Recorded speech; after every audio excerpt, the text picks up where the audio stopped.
धरती नांगरलेली आली र पेरणी धावत येर काळ्या मेघा कृपा आता करी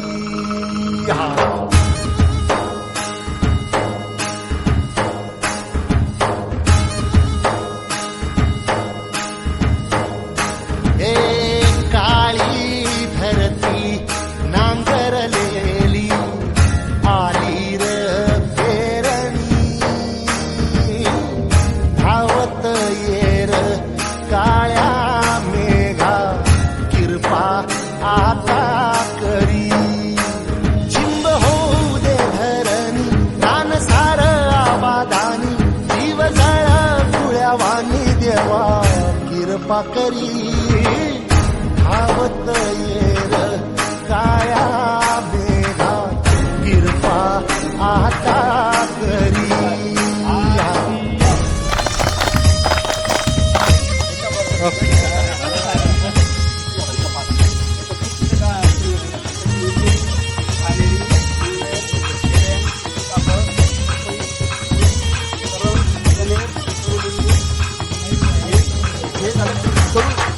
आपल्याला तोंडाला कडू लागतात ते कडू पाला शेण 2 किलो गोमूत्र 5 लिटर हे सगळं मिश्रण आपल्याला ह्या 2 लिटरच्या बॅरल मध्ये आता बनवायचंय.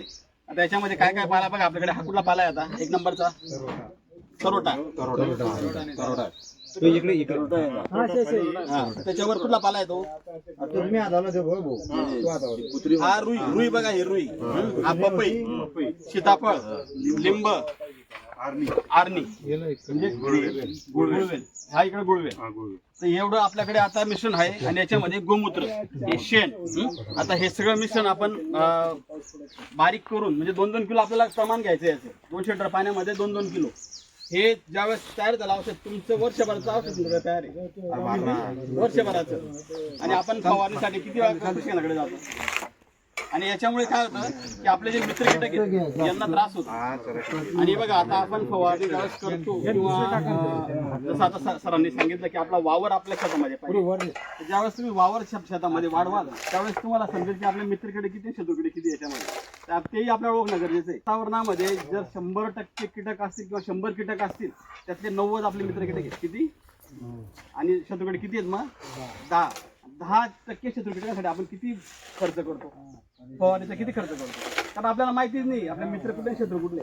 आपण सरळ दिसलं कीटक दिसला का बाजारात जायचं फवारणी आणायचं किंवा शेजारच्याने जे मारले ते बघायचं आणि मारायचं. तर हा आपला म्हणजे शेती करण्याची अशी बोनळे टाकायचं होता. आपल्याला काय सांगितलं होतं कृषी विभागाने खरं काय सांगितलं होतं आठवतं तुम्हाला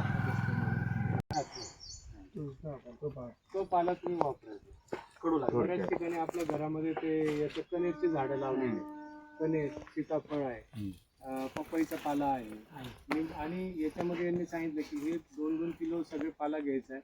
पण नीमचा पाला किती घ्यायचा 5 किलो घ्यायचा.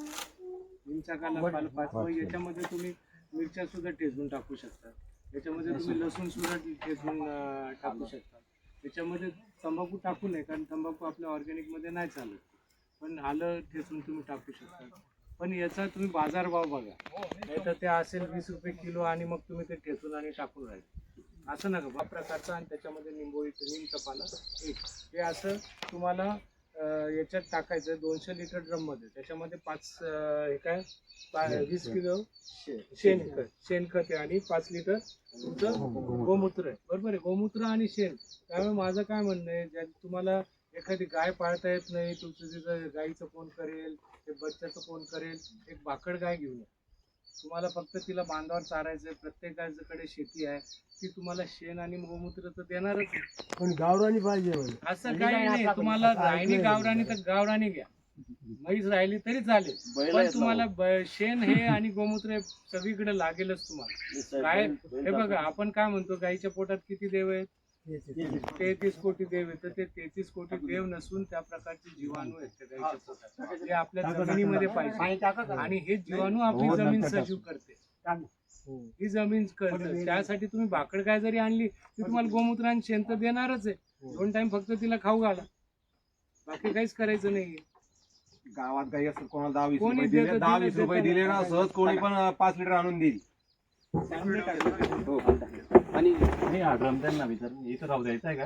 नाही आपण म्हणजे ते पाणी पिल्लोच्या ते- ठिकाणी राहतो पाणी आपण- भेटताना तिथं तिकडे तर तुम्ही एक करा, फक्त हे 200 लिटर पाणी होईल, त्याला 1 महिन्यानंतर गाळून घ्यायचं चांगलं, आणि हे तुम्हाला वर्षभर हे चालेल.